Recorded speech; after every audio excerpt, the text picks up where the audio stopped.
Thank you for joining us again tonight to another episode of Cue or Screw It. Or whatever time of day it is for you. I would like to take this time to apologize to James Franco about whatever I may have said offensively during the review of As I Lay Dying. James, you're our greatest supporter, and I appreciate you so much. I'm sorry that I said such hurtful things.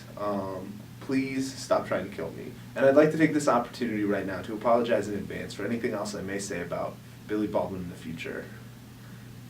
Why did he have to be born, Kyle? Why did he have to be born?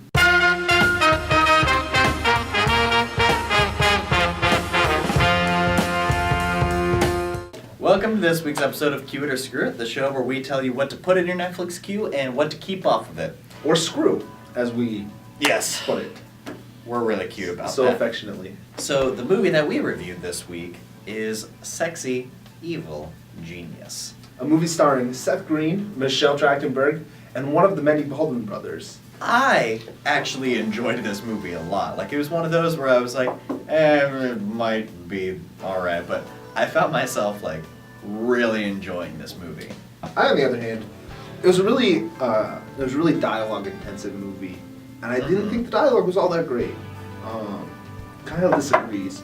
I thought it was slow and forced, and I didn't really see where it was going for most of the movie.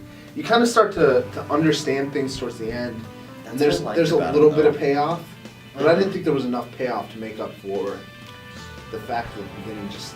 I did. I liked kind of how slow it was and just how kind of all over the place, because then it kind of put you in the perspective of, okay, they don't know what they're walking into. They're just trying to piece it together, and that's exactly what the audience is trying to do. The dialogue that I loved the most was in the movie Seth Green just keeps eating olives. And I didn't have dinner. I didn't have dinner tonight, guys. Sorry. I thought that was so funny. Yeah. And they kept doing it. They kept going back to the well. And I just loved it. That was probably my favorite part of the movie. Yeah, just kind of that reoccurring. Like, it was enough times where, like, it was funny, but it didn't get annoying. Like, we get it, you didn't have dinner. I don't know. There was so much dialogue that I felt short. It wasn't a very action-paced movie. It wasn't a very fast-paced movie. I just didn't think the characters meshed very well together. The characters on their own would have been interesting and compelling, but together I didn't feel like they meshed very well. They drew. You know, I feel like that was the point of it, that there are people that would never have meshed well together in any other setting. Sure, but I think also the movie wants to say that in this setting they would have meshed well. They would have fit well. I feel like, I don't know, in my opinion, it was just kind of playing on the only thing that they really would have in common would be that they all happen to date the same girl through different periods of her life. I really liked a lot of the characters and the character development and the back and forth and people trying to find the most redeeming things about themselves and the least redeeming things about themselves and trying to figure out basically the inner workings of this basically sociopathic girl. Mm-hmm. That's an interesting thought. I don't agree with you, but I think Fair it's still enough. interesting. What do you guys think at home? Let us know. Do you like the character meshing? 'Cause I didn't. I will say though, I watched this kind of as a background movie, not completely. Okay. Like, it didn't have my full 100% attention. I was doing some stuff in the background, like I was kind of cleaning my room and doing a lot of just kind of background stuff, but I found myself breaking away from that and paying attention to this movie. Like, it garnered my attention pretty well. So. Really? I didn't think the movie was very compelling until the back half. Oh, I thought the front half was pretty blah.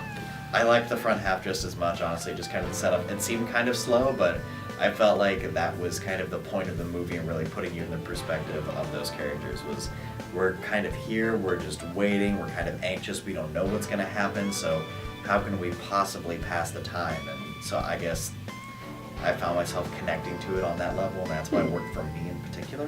Okay, I don't know. When it comes down to it, I think at its core, if you had to decide between queuing or screwing this movie, I would vote to screw it.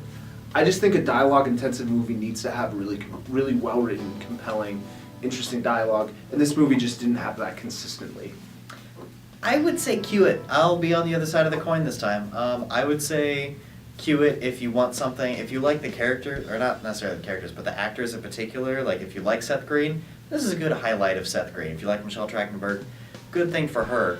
But if I'll agree. It's not the most compelling thing in the world. It's definitely not like Pulp Fiction dialogue, but it's still one of those, if you don't want something actiony and something that is fairly thought-provoking, this is a good one. I mean, don't go into it thinking that this is anything spectacular, but for what it is, I think it's still really good, and I think it's worth queuing from my perspective.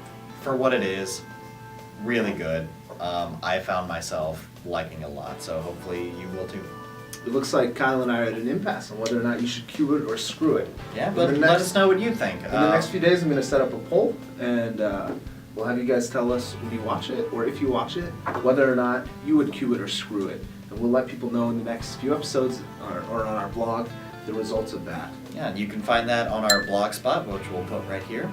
And then also, if you want to check us out on Twitter, if you want to tweet at us what you thought about the movie or suggestions for movies to watch in the future. Always love seeing those, and we'll hopefully get to your suggestions soon.